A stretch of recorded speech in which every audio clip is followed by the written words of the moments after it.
Il est 13h.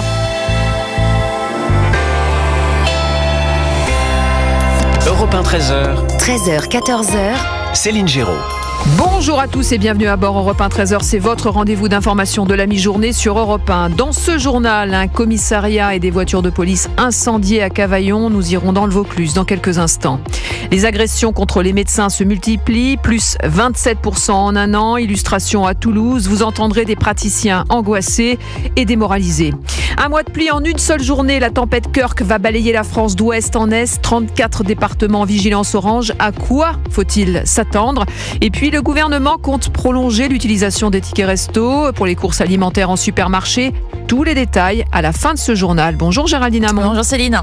La tendance météo pour l'après-midi ? Eh bien, comme vous le disiez, la dépression Kirk continue de frapper l'Hexagone et traverse le pays de la côte atlantique aux frontières du nord-est. Le temps se dégrade au fil de l'après-midi. 34 départements sont en vigilance orange. Températures iront de 16 à 20 degrés de la Bretagne au Pays de la Loire jusqu'à l'Alsace, jusqu'à 26 degrés sur le sud de l'Aquitaine et en Corse. Météo complète sur Europe 1 à la fin de ce journal. Europe 1. Et on ouvre ce journal avec à Cavaillon dans le Vaucluse, un commissariat et plusieurs voitures de police incendiées. Stéphane Burgat, vous êtes sur place pour Europe 1. Une enquête est en cours, mais la piste du narco-banditisme émerge déjà. Pas de victimes, mais les dégâts sont considérables.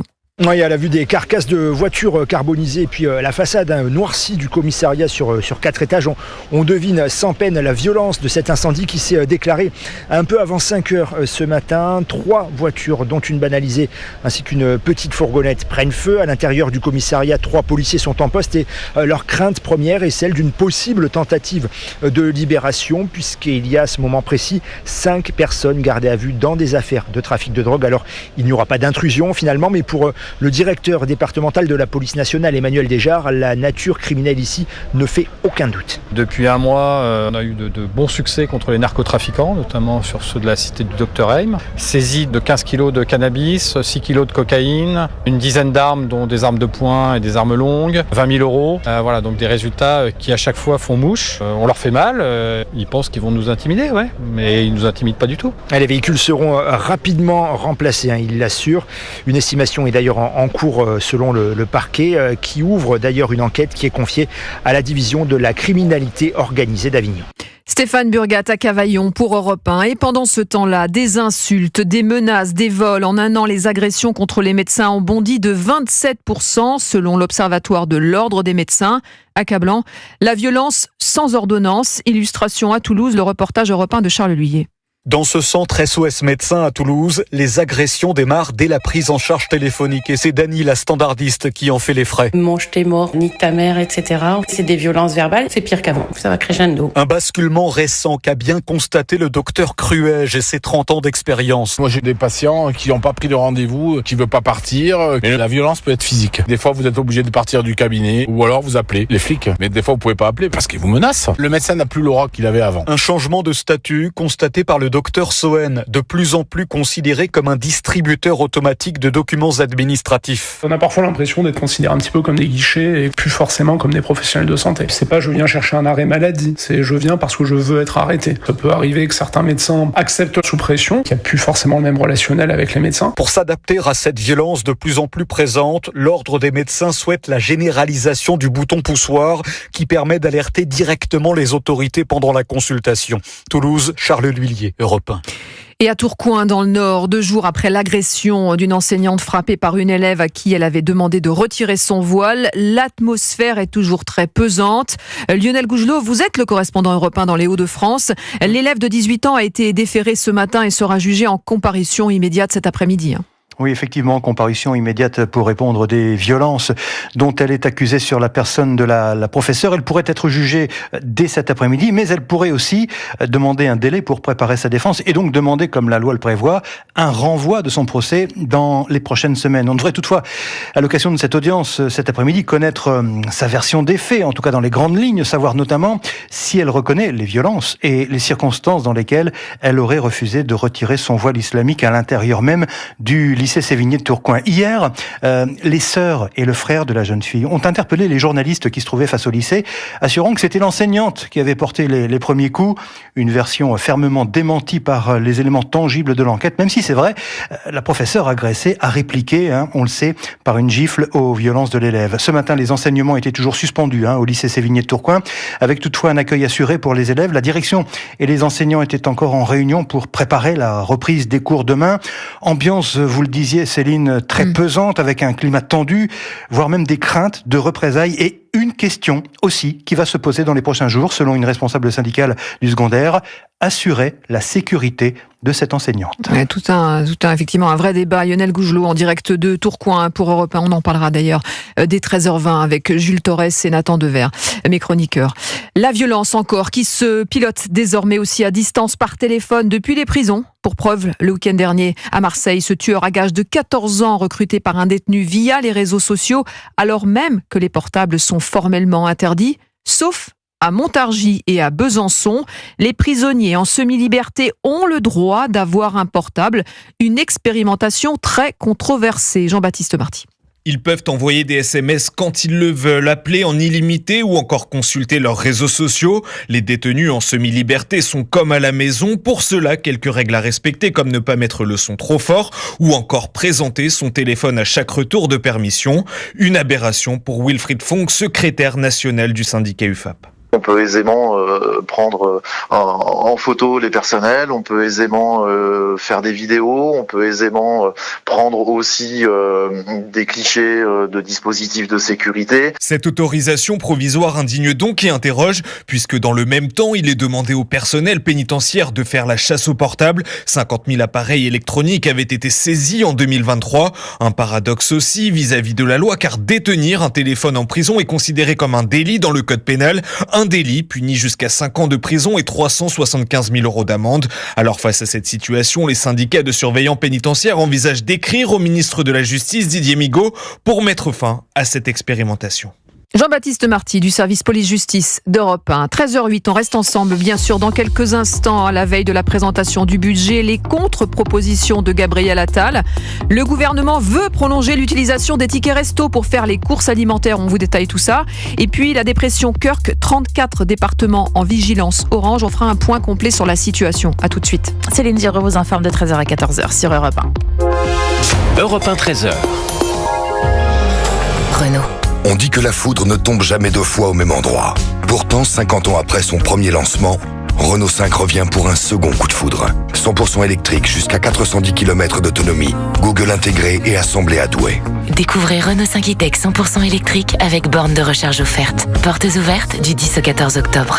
Borne de 990 € hors taxe pour un forfait borne plus installation. Offre à particulier du 1er au 31 octobre. Voir conditions sur Renault.fr. Pensez à covoiturer. Savez-vous qu'il est possible de désigner le Secours populaire français comme bénéficiaire de votre assurance vie ?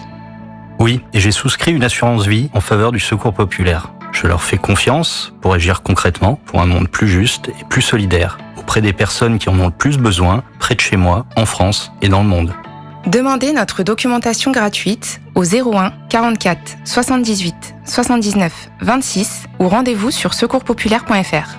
Secours populaire, on peut donner du bonheur, on peut aussi le transmettre. Les jours flash Amazon Prime, c'est maintenant. En profitant de 2 jours de vente flash exceptionnelle sur la high-tech, cuisine, maison et plus encore, vous aurez l'impression que c'est votre fête. Julie s'est acheté une machine espresso.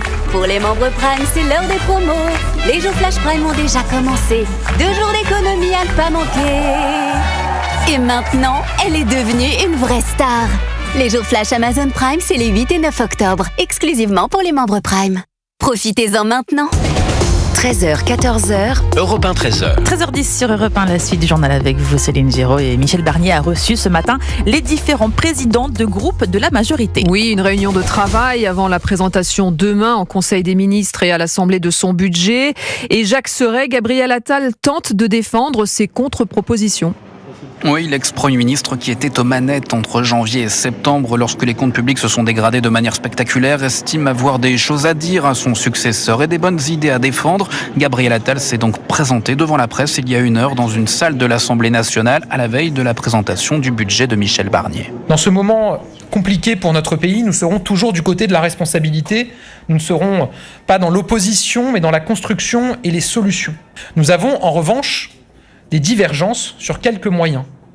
La crainte que nous avons déjà exprimée, c'est que le budget qui semble se dessiner n'intègre pas assez de réformes et trop d'impôts, avec le risque de déstabiliser nos industries et la classe moyenne qui travaille.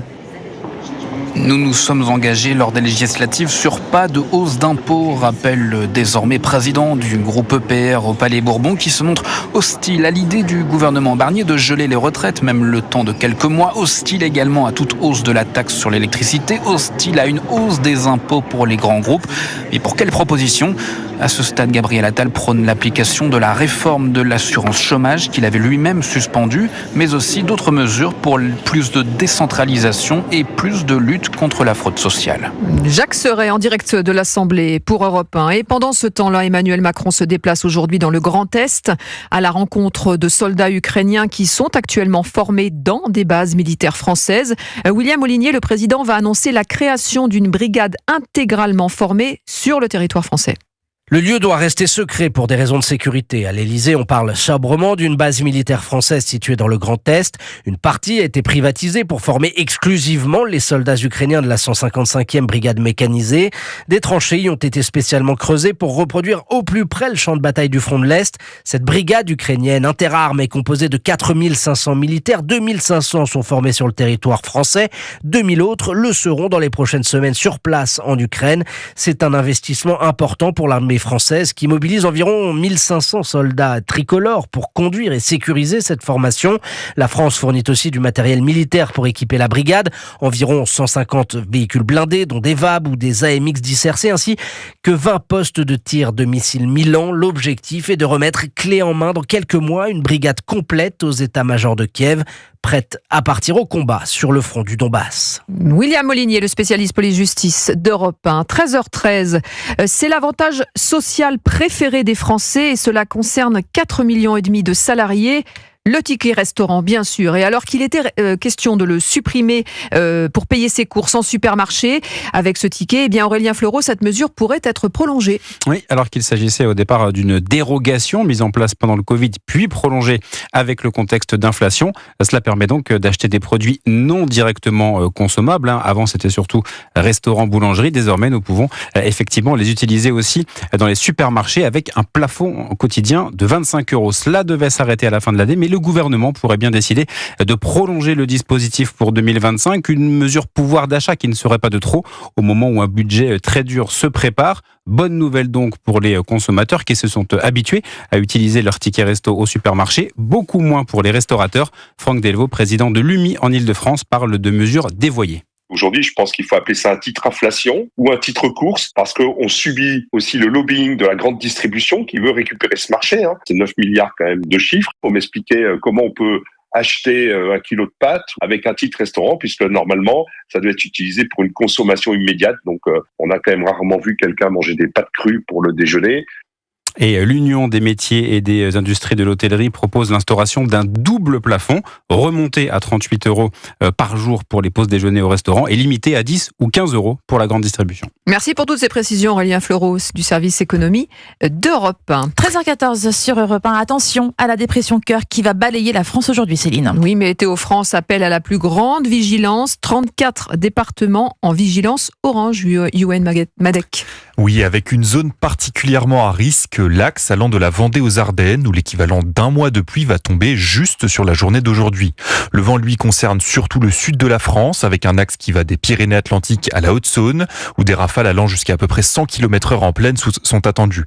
La particularité de Kirk, donc, c'est principalement la pluie abondante, qui pourrait être très violente, explique Patrick Marlière, directeur de MediaWeather. On pourrait, sur l'ensemble des secteurs touchés, battre des records de crues comme on n'a jamais donc évidemment mesuré. Des dépressions à partir de l'automne sur la France et le nord de la France, en soi, ça n'a rien d'exceptionnel. On en a régulièrement, tous les ans. Mais de façon aussi importante, non. Là, on est face au dérèglement climatique. Pour l'instant, toutefois, la situation est encore calme puisqu'à l'ouest des Pays de la Loire à la Vendée, le gros des précipitations est en train de commencer. En Ile-de-France, il doit arriver vers 15h et dans la soirée dans les Ardennes. Mais pour le météorologue, ce qui va poser problème, c'est la durée de ces pluies. c'est le cumul de pendant 5 ou 6 heures de précipitations sur ces secteurs qui vont provoquer ces inondations parce que voilà, de telles quantités de pluie avec des sols qui sont déjà saturés d'eau, eh bien, inévitablement, ça va provoquer des débordements et des inondations. La vigilance orange sera levée progressivement au fur et à mesure du passage de la tempête, mais l'Île-de-France et les Ardennes doivent être concernées jusqu'à demain. Merci Yoann Madec. 13h16, on fait un point sur les marchés avec vous. Claire Lemaître de boursier.com avec une légère hausse. Oui, une petite hausse de 0,3%, 7540 points. Beaucoup d'hésitation depuis ce matin. Les investisseurs sont en manque de catalyseurs. Ça pourrait bouger davantage à partir de demain avec la publication des chiffres de l'inflation américaine. À Paris, côté valeur, on a quand même Renault en tête du CAC 40. Le constructeur a rassuré hier en confirmant ses prévisions annuelles. Le titre remonte de 2,5%. Et puis dans le secteur du luxe, Kering gagne 1,5%. Sa marque phare Gucci accueille un nouveau directeur général, Stefano Cantino. Il a travaillé 5 ans chez Louis Vuitton et 20 ans chez Prada. Petite hausse pour les marchés en Europe. Francfort gagne 0,2%, plus 0,4% pour Londres, plus 0,3% à Paris, 7540 points. Merci beaucoup Claire Lemaître de boursier.com. Et la météo, Géraldine Amont, on vient de l'entendre, la dépression cœur, qu'il va donc pleuvoir abondamment, mais quid des températures ? Il fait doux tout de même, malgré cette dépression. 14 degrés à Chartres, on aura 15 degrés à Nantes cet après-midi, 16 degrés à Rennes et Paris, 17 à Caen, Saint-Brieuc et Brest, 18 à Quimper, 20 degrés à Metz, 22 à Nice et Lyon, 23 à Marseille, 25 à Ajaccio et Bastia, 26 à Saint-Giron, jusqu'à 28 degrés tout de même à Pau. Alors, rapidement, pour demain, le retour d'un temps plus calme, mais tout de même avec des averses. En matinée, la perturbation va s'éloigner vite par les frontières de l'Est de la France, mais des précipitations restent bloquées sur les Alpes avec une limite pluie-neige qui s'abaisse vers 2200 mètres. Sur le reste du pays, un vent d'ouest va souffler encore sur la plupart des régions. Des averses vont prendre aussi un caractère orageux au nord de la Loire demain après-midi. Et sur le pourtour méditerranéen, le vent va souffler aussi en rafale de 60 à 80 km/h. Et les températures demain commenceront à baisser. Merci Géraldine Amont pour toutes ces précisions. On est ensemble jusqu'à 14h. Vous ne bougez pas. Dans quelques instants, l'incendie d'un commissariat à Cavaillon. Les syndicats de police réclament une réaction forte du gouvernement. Et puis à quelques jours du 4e anniversaire de l'assassinat de Samuel Paty, un documentaire choc diffusé la semaine prochaine sur C8 pointe du doigt les manquements de l'État et de l'éducation nationale. On va en débattre, à tout de suite. Avec vous au 01 80 20 39 21 le numéro et non surtaxé 13h-14h. Vous écoutez Céline Géros sur Europe 1.